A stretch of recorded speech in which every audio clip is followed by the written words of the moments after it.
नमस्कार दोस्तों, आईपीआर गुरु YouTube channel पर आप सभी का स्वागत है। दोस्तों, हम लोगों ने लास्ट क्लास में डिज़ाइन एक्ट 2000 पढ़ लिया था। पूरा कंप्लीट नहीं किया था, पार्ट 1 में हम लोगों ने कवर किया था, कुछ सेक्शन पार्ट 1 में किया था। आज हमारा लेक्चर नंबर 15 है और डिज़ाइन एक्ट की क्लास का हमारा सेकेंड पार्ट है। आज की क्लास में हम लोग क्या क्या कवर करेंगे और लास्ट क्लास में हम लोगों ने क्या क्या कवर कर लिया था, ये आपके सामने स्क्रीन पर है। पूरा इंडेक्स दिया गया है, डिज़ाइन क्या होता है, इसका एलिजिबिलिटी क्राइटेरिया क्या है, रजिस्ट्रेशन जो है, किन चीज़ों का रजिस्ट्रेशन, किस डिज़ाइन का हम करा सकते हैं, किस डिज़ाइन का रजिस्ट्रेशन नहीं करा सकते हैं, इन्फ्रिंजमेंट होता है तब क्या होता है, इंटरनेशनल ट्रीटीज़ कौन कौन से इससे रिलेटेड हैं, और इसका साथ ही साथ हम लोगों ने देखा था यहाँ पर टर्म या बोल सकते हैं वैलिडिटी। अब आज की क्लास में जो सेकेंड पार्ट है, इसमें हम लोग देखेंगे इसका रजिस्ट्रेशन प्रोसेस, कौन कौन से फॉर्म लगते हैं, क्या इसकी फ़ीस लगती है, और साथ ही साथ इंपॉर्टेंट सेक्शंस हम लोग लास्ट में रिवाइज करेंगे। और ये वाला पोर्शन हम लोगों ने क्लास 1 में कवर कर लिया था। चलिए बिना किसी देरी के शुरुआत करते हैं। ये आपके सामने स्क्रीन पर है। पहली चीज़ समझिए, देखिए क्या है, थोड़ा सा शॉर्ट में लिख दिया है जो बेसिकली आपके लिए रिक्वायर्ड है, जो इंपॉर्टेंट है आपके एग्जाम पॉइंट ऑफ व्यू से। तो यहाँ पर देखिए नेम ऑफ द फॉर्म है, फिर यहाँ पर फॉर्म नंबर है, फिर यहाँ पर फीस है। ठीक है, नेम ऑफ द फॉर्म मतलब कि आप ये समझिए बेसिकली ये दिया गया फॉर्म का डिस्क्रिप्शन, मतलब ये बताता है कि इस फॉर्म के बारे में कि ये है क्या। जैसे फॉर्म नंबर 1 है, ये क्या बताता है, application for registration of design. अगर आपको रजिस्ट्रेशन कराना है तो उसके लिए एप्लीकेशन फॉर्म जो होता है वो है फॉर्म नंबर 1, और इसकी फ़ीस कितनी है, 1000 रुपीज़। ये किसके लिए, नेचुरल पर्सन के लिए। स्मॉल एंटिटी के लिए 2000 है और लार्ज एंटिटी के लिए 4000 रुपीज़ है। ठीक, तो एक चीज़ समझ में आई, एक कॉलम में यहाँ पे नेम ऑफ द फॉर्म या डिस्क्रिप्शन दिया गया है, यहाँ पे फॉर्म नंबर दिया गया है, और उसके बाद लास्ट कॉलम में हमने यहाँ पर फीस डिफाइन किया। अब इसको ही थोड़ा सा और डिटेल में समझते हैं तो देखिए वही सेम चीज़ मैंने इसको आपका जो क्या बोलते हैं डिज़ाइन रूल है और डिज़ाइन एक्ट है, वहाँ से ये पूरा का पूरा आपका कॉपी किया है। आप उसमें देखेंगे, अगर स्क्रीनशॉट वहाँ से लिया है तो ये पूरा का पूरा वहीं का स्क्रीनशॉट है। ठीक है, सी रूल नंबर 5 ये क्या बताता है, ये हमें फ़ीस के बारे में बताता है। और अगर हम बात करें कि ये कहाँ पर मेंशन है, तो ये आपका डिज़ाइन एक्ट के सेक्शन नंबर 24 में मेंशन है फ़ीस के बारे में। मतलब सेक्शन 24 डिज़ाइन एक्ट का सेक्शन 24 हमें ये बताता है कि आप जो रजिस्ट्रेशन कराएंगे डिज़ाइन के लिए, इसके लिए कुछ फ़ीस निर्धारित करी जानी चाहिए। अब वो फ़ीस कितनी होगी ये कौन बताएगा, ये बताता है हमें डिज़ाइंस रूल। ये कौन बताता है हमें, डिज़ाइंस रूल्स। ठीक है, अब यहाँ पर देखिए क्या है, सेम वही चीज़ है जो अभी हमने आपको इसके पहले वाले यहाँ पर दिखाई थी। क्या लिखा हुआ है, नेम या डिस्क्रिप्शन। ठीक है, थोड़ा डिटेल में बता दिया। यहाँ पे नंबर ऑफ फॉर्म है और यहाँ पर फीस है। ठीक, टोटल जो फॉर्म होते हैं वो कितने होते हैं, 23। मैं आपको हर एक, जितने भी मैंने आपको लेक्चर अभी तक बता चुका हूँ, पढ़ा चुका हूँ, कॉपीराइट हो, ट्रेडमार्क हो या फिर आपका पेटेंट हो, सब में मैंने आपको बताया टोटल कितने फॉर्म लगते हैं। वो भी ज़रूरी है आपको जानना, पता होना चाहिए टोटल कितने फॉर्म होते हैं। और फॉर्म नंबर भी बहुत इंपॉर्टेंट है एग्जाम पॉइंट ऑफ व्यू से, क्योंकि आपके एग्जाम में पूछा जाता है। फीस वगैरह भी बहुत इंपॉर्टेंट है आपके एग्जाम पॉइंट ऑफ व्यू से, इसलिए इनको भी आप हल्के में मत लीजिएगा कि आपने सोचा अरे छोड़ो 1000 है 2000 छोड़ दिया आपने। नहीं, ऐसा नहीं है, कभी भी कुछ भी पूछ सकते हैं। तो ये आपके टोटल 23 फॉर्म्स हैं। अब एक चीज़ और देखिए, यहाँ पर जो डिस्क्रिप्शन दिया गया है इसमें देखिए इन्होंने यहाँ पर सेक्शन भी मेंशन किया हुआ है। तो यहाँ पर इसका अलग से स्क्रीनशॉट दिया गया है। ये आपका सी सेकंड शेड्यूल आपका दिया गया है, सी रूल नंबर 6। रूल नंबर 6 में आप जाएंगे, वहाँ पर ये दिया गया है, वहाँ पे आपके सेक्शन और रूल भी साथ में दिए गए हैं। मतलब कि फॉर्म नंबर है, सेक्शन दिया गया है, और क्या उसका टाइटल है या क्या उसका डिस्क्रिप्शन है वो भी साथ में यहाँ पर दिया गया है। अब एक एक करके हम लोग यहाँ पर सारी चीज़ें समझेंगे और उसके बाद लास्ट में रिवाइज करेंगे। और साथ ही साथ ये जो आपके इंपॉर्टेंट फॉर्म वगैरह दिए गए हैं ये आपको ज़रूर पढ़ना है। ठीक, अब बात करते हैं, सबसे पहले शुरुआत करते हैं रजिस्ट्रेशन प्रोसेस की। देखिए ये जो कुछ भी यहाँ आपके सामने है ये अभी हम पूरा आगे डिस्कस करेंगे, रजिस्ट्रेशन प्रोसेस समझेंगे, उसके बाद ये सारे सेक्शन हम आपको वहाँ पर बताएंगे तो आपको सारी चीज़ें समझ में आ जाएंगी। बेसिकली हमें क्या जानना है, हमें सिर्फ ये जानना है कौन कौन से फॉर्म किसके लिए होते हैं। तो रजिस्ट्रेशन के लिए आपका फॉर्म नंबर 1 होता है। Application for the restoration of design, तो उसके लिए फॉर्म नंबर 4 होता है। मतलब आप अगर क्या चाहते हैं, अपने जो आपका डिज़ाइन है उसको रीस्टोर कराना चाहते हैं तो उसके लिए फॉर्म नंबर 4 है। Application for renewal of design, आप रिन्यू कराना चाहते हैं, अपना जो आपका टर्म खत्म हो गया है, 10 साल का टर्म मिलता है वो खत्म हो गया, उसके बाद आप रिन्यू कराना चाहते हैं तो उसके लिए फॉर्म नंबर 3 लगेगा। Petition for cancellation for registration of a design, इसके लिए आप कोई पिटीशन डालना चाहते हैं तो फॉर्म नंबर 8 लगेगा। नोटिस ऑफ इंटेंडेड एग्जीबिशन और पब्लिकेशन ऑफ अनरजिस्टर्ड डिज़ाइन, इसका मतलब क्या है, इसका मतलब ये है कि जैसे मान लीजिए सपोज आपका कोई डिज़ाइन तैयार हो गया है, ठीक है, लेकिन अभी आपने उसको रजिस्टर नहीं कराया है, मतलब कि उसको आपने किसी भी एक्ट के तहत कहीं पर भी उसको रजिस्टर नहीं कराया है, आपने उसके लिए प्रोटेक्शन नहीं लिया, लेकिन आप ये चाहते हैं कि हम उसको एग्जीबिशन या पब्लिकेशन में कहीं दिखाना चाहते हैं विदाउट लूजिंग इसकी नोवेल्टी। मतलब कि क्या है, मतलब हम जैसे आपने देखा होगा किसी भी जो डिज़ाइन का क्राइटेरिया रहता है, अगर आपको डिज़ाइन के तहत रजिस्ट्रेशन चाहिए तो उसका क्या क्राइटेरिया रहता है, सबसे इंपॉर्टेंट कि कहीं पर भी पब्लिक डोमेन में डिस्क्लोज नहीं किया जाना चाहिए, यही होता है ना, पब्लिक डोमेन में कहीं पर भी डिस्क्लोज नहीं किया जाना चाहिए। लेकिन यहाँ पर क्या कह रहा है, आप पहले से चाहते हैं किसी एग्जीबिशन में दिखाना चाहते हैं या पब्लिकेशन में किसी में दिखाना चाहते हैं अनरजिस्टर्ड डोमेन, जो कि अभी तक ऑलरेडी आपने रजिस्टर नहीं कराया, और आप ये चाहते हैं कि हम वहाँ दिखाना चाहते हैं और उसके बाद दिखा लेने के बाद हमको जो है इसका रजिस्ट्रेशन कराना है, तो उसके लिए फॉर्म नंबर 9 होता है। ठीक है, बात समझ में आ गई। मतलब आपकी जो नॉवेल्टी है वो नहीं जाएगी, आपको उसका डिज़ाइन का रजिस्ट्रेशन मिल जाएगा, बट उसके लिए आपको पहले से नोटिस देना पड़ेगा और वो नोटिस के लिए आपका फॉर्म नंबर 9 लगेगा। ठीक है, तो ये सारे फॉर्म्स होते हैं और इसके साथ साथ इनकी फीस डिफाइन की गई है। वही सेम चीज़ सब कुछ यहाँ पर दी गई है, सेम वही चीज़ है। On application for registration of design under, अब ये आ गया आपका सेक्शन 5 एंड सेक्शन 44। तो ये जब हम लोग पूरा इसका रजिस्ट्रेशन प्रोसेस अभी आगे देखेंगे, वहाँ पे हम लोग ये सारे सेक्शन आपके डिस्कस करेंगे, आपको घबराने की ज़रूरत नहीं है। अभी सिर्फ आप ये समझिए कौन सा फॉर्म किसके लिए होता है और कितनी उसमें फ़ीस लगती है, यहाँ तक आपको पूरा समझ में आ गया। अब आगे जब हम लोग पूरा इसका रजिस्ट्रेशन का प्रोसेस देखेंगे, तब हम वहाँ पर ये सारे सेक्शन जो आपको ये दिए गए हैं, ये सारे सेक्शन ऑलमोस्ट हम लोग वहाँ पर कवर कर लेंगे। ठीक है, चलिए देखिए, जैसे आपने पेटेंट का पढ़ा था, जैसे आपने ट्रेडमार्क का पढ़ा था, जैसे कॉपीराइट का पढ़ा था, सेम वही प्रोसेस है, कुछ भी अलग नहीं है। क्या होता है, सबसे पहले आपको क्या करना पड़ता है, सबसे पहले आपको प्रायर सर्च करना पड़ता है। ठीक है, मतलब आपको पता करना पड़ता है ना, आप जो भी रजिस्ट्रेशन कराने जा रहे हैं, ये आप IP इंडिया की वेबसाइट से कर सकते हैं या फिर WIPO की वेबसाइट से कर सकते हैं। आप जो रजिस्ट्रेशन कराने जा रहे हैं, जो आप डिज़ाइन को अपना प्रोटेक्शन चाह रहे हैं जिसके लिए, एटलीस्ट आपको उसके पहले पता होना चाहिए। ऐसा तो नहीं ये डिज़ाइन पहले से कहीं पर भी बना हो, तो उसके लिए आपका प्रायर सर्च होता है।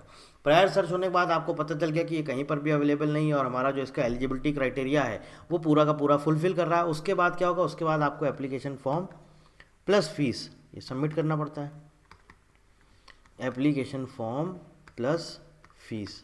अब ये एप्लीकेशन फॉर्म जो है ये कौन सा फॉर्म लगता है, तो ये अभी हम बात कर चुके हैं, फॉर्म नंबर 1। ठीक है, फॉर्म नंबर 1, फॉर्म नंबर 1 आप अपना जो है पूरा डिटेल यहाँ पर भरेंगे। यहाँ पर इस फॉर्म में आपको क्या होता है, आपको अपने डिटेल्स या पर्टिकुलर्स यहाँ पर आपको पूरे के पूरे भरने पड़ते हैं। उसमें क्या होता है, नेम होता है आपका ओनर का, इनका एड्रेस होता है, कई सारी चीज़ें डिटेल में भरनी होती है, और साथ ही साथ आपको बताना होता है जो आपका जो डिज़ाइन है ये किस क्लास को बिलोंग करता है। तो ये क्लास किस क्लास को बिलोंग करता है ये हम लोग कहाँ से बताएंगे, तो ये मैंने आपको लास्ट क्लास में बताया था, ये कहाँ पर डिफाइन है, ये है लोकार्नो क्लासिफिकेशन में। लोकार्नो क्लासिफिकेशन में इसमें टोटल 32 क्लास होती हैं, टोटल 32 क्लास होती हैं। जैसे ट्रेडमार्क के लिए आपने देखा होगा नाइस क्लासिफिकेशन होता है, कोई भी क्लास हमें एंटर करनी होती है, कोई भी क्लास डालनी होती है, तो हम कहाँ से पता लगाते हैं, नाइस क्लासिफिकेशन से। सेम ऐसे ही अगर हम डिज़ाइन के लिए अगर हम पता लगाना है क्लास, तो वो किससे होता है, वो डिफाइन होता है लोकार्नो क्लासिफिकेशन में। ठीक है, तो लोकार्नो क्लासिफिकेशन से हम देख लेंगे हमारा जो डिज़ाइन है किस कैटेगरी को बिलोंग कर रहा है, वही कैटेगरी हम यहाँ पर डाल देंगे। तो एप्लीकेशन फॉर्म में ये सारी आपको डिटेल्स डालनी पड़ती है। डिटेल्स डालने के बाद आपको ये पूरी जो है फ़ी, जो जितनी भी फीस रहती है, आपका क्या है, नेचुरल मतलब कि इंडिविजुअल है या स्टार्टअप है या फिर लार्ज एंटिटी है, जो कुछ भी है, जितना आपका फीस लगेगा वो पूरा आपको फीस देना होता है। ठीक है, और ये फीस अभी हमने जस्ट थोड़ी देर पहले डिस्कस किया था, ये फीस कहाँ पर डिफाइन है, अगर एक्ट की बात करें तो कहाँ पर डिफाइन है, इंपॉर्टेंट है, मैं इसीलिए आपसे बार बार डिस्कस करता हूँ, भूलिएगा मत। ये डिफाइन है आपका सेक्शन नंबर 24 में, फीस के बारे में बात करी गई है सेक्शन नंबर 24 में। ठीक है, अब ये सारी चीज़ें आपने कर ली। इसके बाद क्या होगा, इसके बाद जो है आपका क्या होगा, आपका जो है जर्नल में पब्लिश किया जाएगा।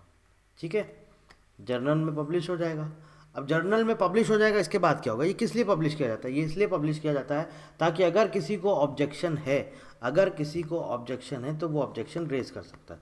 अगर मान लीजिए ऑब्जेक्शन नहीं आता है, अगर मान लीजिए ऑब्जेक्शन कोई भी आपका नहीं आता है, तो फर्दर आगे का प्रोसेस होगा, और प्रोसेस होने के बाद आपको जो है आपको इसका प्रोटेक्शन मिल जाएगा, आपको जो है सर्टिफिकेट ऑफ रजिस्ट्रेशन आपको मिल जाएगा, certificate of registration, certificate of registration. और ये डिफाइन है आपका सेक्शन नंबर 9 में, सेक्शन नंबर 9 में आपका डिफाइन है सर्टिफिकेट ऑफ रजिस्ट्रेशन। ठीक है, अब अगर हम बात करें application for registration of design, ये कहाँ पर मेंशन है, तो ये मेंशन है आपका सेक्शन नंबर 5, एंड 44। अब इसको थोड़ा सा ध्यान से समझिए कि ये दो जगह क्यों डिफाइन किया गया। किसी किसी बुक में आप पढ़ेंगे या कहीं पर भी आप देखेंगे तो मोस्टली आपको जो है ज़्यादातर बताया जाएगा सेक्शन नंबर 5, बट ये सेक्शन 40 कोई कोई मतलब दोनों नहीं बताता। कोई आपको बताएगा सेक्शन नंबर 5 में दिया गया, कोई आपको बताएगा सेक्शन नंबर 44 में दिया गया, बट दोनों जगह डिफाइन है ये। बट इसको समझिए कि आखिरकार ये बताता क्या है। सेक्शन 5 क्या बताता है, सेक्शन 44 क्या बताता है।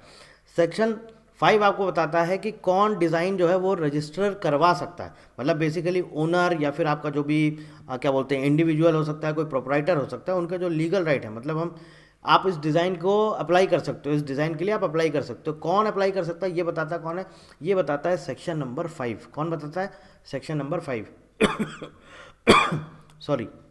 अब बात करते हैं सेक्शन नंबर 44। सेक्शन नंबर 44 बताता है एप्लीकेशन फॉर रजिस्ट्रेशन, मतलब कि जो है आपका एप्लीकेशन कैसे दी जाएगी, क्या उसमें फॉर्म लगेगा, क्या उसमें फीस लगेगा, ये क्या बताता है, ये बताता है सेक्शन नंबर क्या 44। ध्यान से समझ लीजिए। सेक्शन नंबर 5 बताता है कि कौन अप्लाई करेगा, सेक्शन नंबर 44 बताएगा कि कैसे एप्लीकेशन दी जाएगी। ठीक है, तो ये पूरा है सेक्शन 5 और सेक्शन नंबर 44 में डिफाइन है application for registration of design.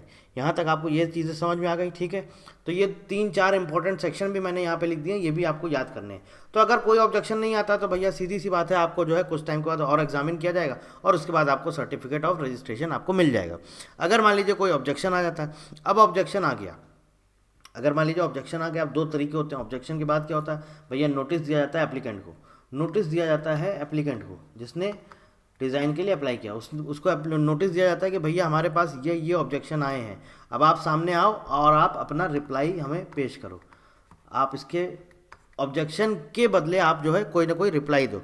तो रिप्लाई क्या हो सकता है, रिप्लाई आप बता सकते हो ऑब्जेक्शन जो आया है वो सही आया है या फिर गलत आया है। तो इसके लिए आपको 6 मंथ्स का टाइम मिलता है, मतलब जो एप्लीकेंट है इसको 6 मंथ्स का टाइम दिया जाता है कि आप 6 मंथ्स के अंदर अंदर आपको ये रिप्लाई देना ही होता है। अब रिप्लाई दिया, रिप्लाई देने के बाद क्या होता है, रिप्लाई देने के बाद जो है एग्जामिनर फिर क्या करते हैं, फिर बुलाते हैं दोनों पक्ष को, जिसने ऑब्जेक्शन किया वो और जो एप्लीकेंट है वो। उसके बाद क्या होता है, रिप्लाई देने के बाद उसके बाद होती है आपकी हियरिंग यानी कि सुनवाई होती है। ठीक, अब दोनों पक्ष को सामने खड़ा किया जाता है, एग्जामिनर के सामने पूछा जाता है, बताओ भाई तुम ये ऑब्जेक्शन जो बता रहे हो ये क्या क्या ऑब्जेक्शन है। वो कह रहा है ये तो ऑलरेडी पहले से डिज़ाइन है, ये नया तो कुछ ऐसा है ही नहीं। और दूसरा बंदा जो ऑलरेडी जो एप्लीकेंट है वो कह रहा है नहीं, ये कहीं पर भी अवेलेबल नहीं है। तो उन दोनों लोगों से पूरा उसके प्रूफ मांगे जाते हैं कि आप कुछ बताइए, एविडेंस दीजिए कि किस बेसिस पे आप कह रहे हो। तो अगर मान लीजिए एविडेंस आ गया, ऑब्जेक्शन ने बोला कि हाँ ये सारी चीज़ें अवेलेबल है, उनको लगा जो भी जिसने ऑब्जेक्शन किया, एग्जामिनर को लगा सच में ये तो पहले से जो है डिज़ाइन अवेलेबल है, तो वहाँ पर आपका सर्टिफिकेट वहाँ पर आपका रिजेक्ट कर दिया जाएगा, उसके आगे का प्रोसेस फर्दर फिर नहीं होगा। और अगर उन्हें लगा ऑब्जेक्शन जो आया है इसका कोई बेस नहीं है, बेसलेस ऑब्जेक्शन है, तो फिर क्या होगा, तो फिर आगे सुनवाई होगी और फिर वही आगे का प्रोसेस, फिर आपको फाइनली आपको इसका सर्टिफिकेट ऑफ रजिस्ट्रेशन दे दिया जाएगा। सो ये पूरा का पूरा आपका इसका प्रोसेस रहता है, रजिस्ट्रेशन का पूरा प्रोसेस बहुत सिंपल है, बहुत इजी है। जैसे सारे होते हैं, चाहे वो पेटेंट हो, कॉपीराइट हो, ट्रेडमार्क हो, सेम वैसे ही आपका इसका भी होता है। यही पूरा का पूरा हमारा इसका रजिस्ट्रेशन प्रोसेस है। समझ गए आप, बहुत सिंपल प्रोसेस होता है। मेन चीज़ इंपॉर्टेंट क्या आती है, मेन चीज़ ये आती है कि हमें ये तो पता है कि रजिस्ट्रेशन का प्रोसेस होता है कि हाँ पहले क्या होता है, एप्लीकेशन दिया जाता है, फिर फॉर्म दिया जाता है, फिर साथ में फीस दी जाती है, फिर उसमें कुछ डिटेल्स डालनी होती हैं। तो क्या इंपॉर्टेंट है, इंपॉर्टेंट होता है आपका फॉर्म, इंपॉर्टेंट होती है आपकी फ़ीस, इंपॉर्टेंट होता है जो उसमें आप क्लास बताते हैं। इसके बाद जो आपका क्या बोलते हैं ऑब्जेक्शन होता है, हियरिंग होती है, सुनवाई होती है, आपका रिजेक्शन होता है। तो ग्राउंड्स कौन कौन से हो सकते हैं, किस बेसिस पे आपको जो है रिजेक्शन मतलब जो ऑब्जेक्शन का ग्राउंड्स होता है, वो सारी चीज़ें मैं यहाँ पे लिख देता हूँ, ग्राउंड्स ऑफ ऑब्जेक्शन। ठीक है, बेसिकली हमें ये तो सब पता है कि सबको पता है, हर एक को पता होगा कि ये रजिस्ट्रेशन का प्रोसेस होता है कि आपको चिट्ठी लेके जानी है, जैसे मान लीजिए सिंपल एप्लीकेशन फॉर्म लेके जाना है, सारी चीज़ें भर के दे देनी है, फिर ये तरीका, ये सबको पता है। बट ये एग्ज़ाम में कभी नहीं पूछते हैं। एग्ज़ाम में क्या पूछते हैं, एग्ज़ाम में पूछते हैं कौन सा फॉर्म लगेगा, कितनी फ़ीस लगेगी, ये किससे मतलब कि किस ये जो क्लास है ये किससे रिलेटेड है, क्या डिज़ाइन से रिलेटेड है, ट्रेडमार्क से रिलेटेड है, कौन सी क्लास आएगी, और ये आपका जो क्लासिफिकेशन है ये किससे रिलेटेड है, नाइस क्लासिफिकेशन किससे रिलेटेड है, लोकार्नो किससे रिलेटेड है, आपका वियना क्लासिफिकेशन किससे रिलेटेड है ना, मैड्रिड प्रोटोकॉल क्या है, ये सब सारी चीज़ें जो है ये यहाँ पे आएंगी। ग्राउंड्स ऑफ ऑब्जेक्शन मतलब कि ये किस सेक्शन में दिया गया है, आपसे एग्जामिनर क्या पूछ सकते हैं, ये किस सेक्शन में दिया गया है। और क्या दिया गया है, किन ग्राउंड्स पे ऑब्जेक्शन किया जा सकता है, ये किस सेक्शन में दिया गया और किस ग्राउंड्स पे आप जो है ऑब्जेक्शन कर सकते हैं। ठीक है, रिफ्यूज़ किस बेसिस पे किया जा सकता है, आपका जो ये है क्या बोलते हैं डिज़ाइन का जो रजिस्ट्रेशन है ये कैंसिल किया जा सकता है या रिफ्यूज़ किया जा सकता है या रिवोक किया जा सकता है, मतलब किस बेसिस पे किया जा सकता है, तो वो किस सेक्शन में डिफाइन है। सो ये सारी चीज़ें जो हैं ये आपसे एग्जामिनर पूछते हैं। रजिस्ट्रेशन का प्रोसेस नहीं पूछते हैं कि आपने रजिस्ट्रेशन कैसे करा दिया, कैसे कराया जाता है, हमको पूरा मतलब बताओ, नहीं, जो इंपॉर्टेंट है वो यही पूछते हैं आपका। इसमें आपका सारे इंपॉर्टेंट सेक्शंस पूछ सकते हैं। ठीक है, सेक्शंस, रूल्स पूछ सकते हैं, ये सारी चीज़ें आपके इसके अंदर आ जाती हैं। और साथ ही साथ फॉर्म नंबर बताओ, फॉर्म नंबर पूछा जा सकता है, फीस पूछी जा सकती है। ये पूरा का पूरा सबसे इंपॉर्टेंट होता है। किसी भी आप टॉपिक को उठाएंगे, हर एक टॉपिक में उसका रजिस्ट्रेशन का प्रोसेस इंपॉर्टेंट नहीं है, उसके अंदर जो जो चीज़ें हो रही हैं वो हमारे एक्ट से रिलेटेड हैं या फिर हमारे रूल से रिलेटेड हैं, और उसमें क्या क्या चीज़ें लगी हैं उसके बारे में पूरा आपसे एग्जाम में पूछा जाता है, और वही हमारे एग्जाम पॉइंट ऑफ व्यू के लिए इंपॉर्टेंट होता है। तो ये था हमारा पूरा का पूरा चैप्टर जो कंप्लीट हो चुका है। अब ये आपके सामने स्क्रीन पर है, जो जो इंपॉर्टेंट सेक्शंस हैं मैंने पूरे यहाँ पे समराइज़ कर दिए और उनको साथ ही साथ उनका यहाँ पे डिस्क्रिप्शन भी दे दिया गया है, ताकि आपको लास्ट में क्या रहता है, रिवाइज करना बहुत ज़रूरी रहता है। Section number 2D, section number 2D में क्या डिफाइन किया गया है, डिज़ाइन की डेफिनेशन बताई गई है, और ये हम आपको लास्ट क्लास में बता चुके हैं। डिज़ाइन की डेफिनेशन पूरे अच्छे से समझा चुके हैं। डिज़ाइंस नॉट रजिस्ट्रेबल, कौन कौन से डिज़ाइन हैं जो आप रजिस्ट्रेशन नहीं करा सकते, सेक्शन नंबर 4 में डिफाइन है। जैसे आपने पेटेंट एक्ट पढ़ा था, आपको पता है कि सेक्शन नंबर 3 और सेक्शन नंबर 4 में बताया गया है कि कौन कौन से इन्वेंशंस हैं जो कि नॉन पेटेंटेबल है, जिनको पेटेंट नहीं करा सकते। ऐसे ही कुछ कुछ डिज़ाइंस होती हैं जिनको हम रजिस्ट्रेशन ही नहीं करा सकते, नॉन रजिस्ट्रेबल है। ठीक है ना, तो वो कहाँ पर डिफाइन है, इंपॉर्टेंट है, ये आपका सबसे ज़्यादा इंपॉर्टेंट है सेक्शन नंबर 4 में। कहाँ पर डिफाइन है, सेक्शन नंबर 4 में। सीधी सी बात है, जो चीज़ें डिज़ाइन कराई जा सकती हैं इसका क्या क्राइटेरिया है, इसका क्या एलिजिबिलिटी क्राइटेरिया है, जो आपको इसका एलिजिबिलिटी क्राइटेरिया अगर पता है कि ये चीज़ है, ये कंडीशन है, इसके बेसिस पे डिज़ाइन कराया जा सकता है, रजिस्ट्रेशन कराया जा सकता है, तो ऑब्वियस अगर उसको छोड़ देंगे दूसरी चीज़ जो भी बचती है, तो इसका मतलब है उनका हम डिज़ाइन का रजिस्ट्रेशन नहीं करा सकते हैं। जैसे हमने पेटेंट में पढ़ा था, कॉपीराइट में पढ़ा था, ट्रेडमार्क में पढ़ा था कि अच्छा अगर ये नॉवेल है, नया है, ठीक है, इन्वेंटिव स्टेप है और कैपेबल ऑफ इंडस्ट्रियल एप्लीकेशन है, कैपेबल ऑफ इंडस्ट्रियल एप्लीकेशन है, तो सीधी सी बात हमें पता है कि ये पेटेंट कराया जा सकता है। अब जब ये नहीं होगा तो ऑब्वियस है कि जो ये नहीं है वो पेटेंट नहीं कराया जा सकता। सेम वही डिज़ाइन में भी आता है, एलिजिबिलिटी क्राइटेरिया फुलफिल कर रहा है तो हम डिज़ाइन में रजिस्ट्रेशन करा सकते हैं, एलिजिबिलिटी क्राइटेरिया फुलफिल नहीं कर रहा तो सीधी सी बात है हम रजिस्ट्रेशन नहीं करा सकते। तो ये आपका सेक्शन नंबर 4 में डिफाइन है, विच जो कि डिज़ाइन जो है नॉन रजिस्ट्रेबल है। सेक्शन नंबर 5 में है एप्लीकेशन फॉर रजिस्ट्रेशन, जिसकी हमने अभी बात करी। ठीक, सेक्शन नंबर 6 में है registration in respect of article. Section number 9 में है certificate of registration. Section number 10 में है register of designs. Section number 11 है कॉपीराइट इन रजिस्टर्ड डिज़ाइन, मतलब कि यहाँ पर हम लिख दे रहे हैं टर्म। ठीक है, सेक्शन नंबर 10 में जो है रजिस्टर ऑफ डिज़ाइंस है, मतलब कि जो भी डिज़ाइन रजिस्टर हो गई हैं उनका रिकॉर्ड रखा जाता है एक रजिस्टर में, और उसको ही बोलते हैं रजिस्टर ऑफ डिज़ाइंस। शॉर्ट में दिया हुआ है, आप पूरा डिटेल में पढ़ लीजिएगा, लेकिन यहाँ पर शॉर्ट में दे दिया है ताकि आपको रिवाइज या रिवीजन करने में आसानी रहे। सेक्शन नंबर 12 में लिखा गया है रीस्टोरेशन ऑफ लैब्स डिज़ाइंस। मान लीजिए आपने कोई जो आपका रजिस्ट्रेशन था डिज़ाइन का वो लैब्स हो गया, ख़त्म हो गया, अब आप उसको वापस से रीस्टोर करना चाहते हैं तो वो डिफाइन है सेक्शन नंबर 12 में। Requirements before delivery on sale, section number 15, मतलब बेसिकली आपका जो डिज़ाइन है, जो भी आपका डिज़ाइन है आप उसको सेल करना चाह रहे हैं, आप उसको मतलब पब्लिक डोमेन में लाना चाह रहे हैं, तो उसके पहले, डिलीवरी के पहले क्या क्या रिक्वायरमेंट्स होते हैं वो सब आपको सेक्शन नंबर 15 में डिफाइन है। Section number 16 disclosure of registered design, अगर आप इसको डिस्क्लोज करना चाहते हैं तो वो कहाँ पर डिफाइन है, सेक्शन नंबर 16 में। कहाँ पर डिफाइन है, सेक्शन नंबर 16। बहुत इंपॉर्टेंट पार्ट है ये, इंपॉर्टेंट जितने भी सेक्शन जो आपको दिए गए ना, ये कभी भी आपके एग्ज़ाम में कोई भी सेक्शन पूछ सकते हैं। तो जो सारे एग्ज़ाम में मतलब मोस्टली जो भी आपके ये सेक्शंस हैं जो बार बार रिपीट होते हैं, जो बार बार पूछे जाते हैं, वो सारे मैंने यहाँ पर कवर कर दिए हैं। Section number 17 inspection of registered design. अब ये क्या है, मान लीजिए कोई इंस्टीट्यूट है या कोई मान लीजिए कोई भी इंडिविजुअल है, अगर जो रजिस्टर्ड डिज़ाइन उसका इंस्पेक्शन करना चाहता है तो सेक्शन नंबर 17 में दिया गया है। Section number 18 information as to existence of copyright, मतलब कि जैसा कि मैंने आपको पिछली क्लास में बताया था, यहाँ पर जो कॉपीराइट है ये इसका मतलब कॉपीराइट नहीं, इसका मतलब है कॉपीराइट से नहीं, इसका मतलब प्रोटेक्शन से मतलब है, प्रोटेक्शन, या आप बोलिए इसका सीधा सा मतलब है एक्सक्लूसिव राइट। यहाँ पर कॉपीराइट है का मतलब है एक्सक्लूसिव राइट, ठीक है। तो जो भी मतलब कि आपका जो राइट्स जो एग्जिस्ट करता है उसकी इन्फॉर्मेशन अगर किसी को चाहिए तो वो है सेक्शन नंबर 18 में डिफाइन है। कैंसिलेशन ऑफ रजिस्ट्रेशन, कैंसिल कराना चाहते हैं, सेक्शन नंबर 19 में डिफाइन है।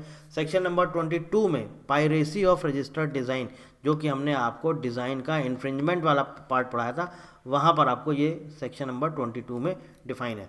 पावर ऑफ कंट्रोलर, कंट्रोलर के पास कौन कौन से एडमिनिस्ट्रेटिव पावर्स होनी चाहिए, सेक्शन नंबर 30 में डिफाइन है। रिफ्यूज़ल ऑफ रजिस्ट्रेशन, किस बेसिस पर रिफ्यूज़ किया जा सकता है, सेक्शन नंबर 35 में डिफाइन है। सेक्शन नंबर 36, मान लीजिए कोई सेटिस्फाई नहीं है और आगे अपील करना चाहता है, हाई कोर्ट में अपील करना चाहता है, सेक्शन नंबर 36 में है। और सेक्शन नंबर 38 में डिफाइन है पावर टू मेक रूल्स। हर एक्ट में ये रहता है कि कोई ना कोई आपको पावर दी जाती है कि गवर्नमेंट जो है, सेंट्रल गवर्नमेंट रूल्स भी बना सकती है, हर एक्ट में ये लिखा रहता है। ये कहाँ पर डिफाइन है, सेक्शन नंबर 38 में डिफाइन है। तो ये सारे के सारे इंपॉर्टेंट सेक्शंस थे जो कि आपके लिए बहुत ज़रूरी है। डिटेल में पढ़ना है तो आप पूरा एक्ट डाउनलोड कर लीजिए, PDF में है, आपको वहाँ पर ये सारी चीज़ें डिटेल में मिल जाएंगी, ठीक है। इसके साथ साथ ये तो आपने देखा ही देखा जो हमारे इंपॉर्टेंट सेक्शंस थे, इसके साथ साथ यहाँ पर भी देखिए बहुत इंपॉर्टेंट चीज़ें हैं जो अभी हमने फॉर्म के बारे में देखी थी, जैसे section number 5 and 44, section number 8 का सब सेक्शन 1, सेक्शन नंबर 11 का सब सेक्शन 2 क्या कह रहा है, application for extension of copyright. तो अगर मान लीजिए मैंने जैसा कि आपको बताया कॉपीराइट मतलब कि क्या, एक्सक्लूसिव राइट, अगर आप अपने इसका एक्सटेंशन चाहते हैं तो उसके लिए कहाँ पर डिफाइन है, सेक्शन नंबर 11 के 2 में। Application for restoration of labs design, जो अभी हमने यहाँ पर देखा सबसे लास्ट में, देखिए वो आपको मैंने सेक्शन नंबर 12 ही बताया था। यहाँ पर क्या दिया गया, सेक्शन नंबर 12 और सब सेक्शन 2, ठीक है, वहाँ पर दिया गया सेक्शन 17 का सब सेक्शन 1, सेक्शन 17 में जो हमने अभी बात करी थी रजिस्टर्ड डिज़ाइन का, अगर कोई इंस्पेक्शन करना चाहता है तो वो यहाँ पर डिफाइन है। तो वो जो सारी चीज़ें अभी हमने पढ़ी, पूरे इंपॉर्टेंट जो भी आपके सेक्शंस हैं वो सारे के सारे यहाँ पर भी दिए गए हैं, ठीक।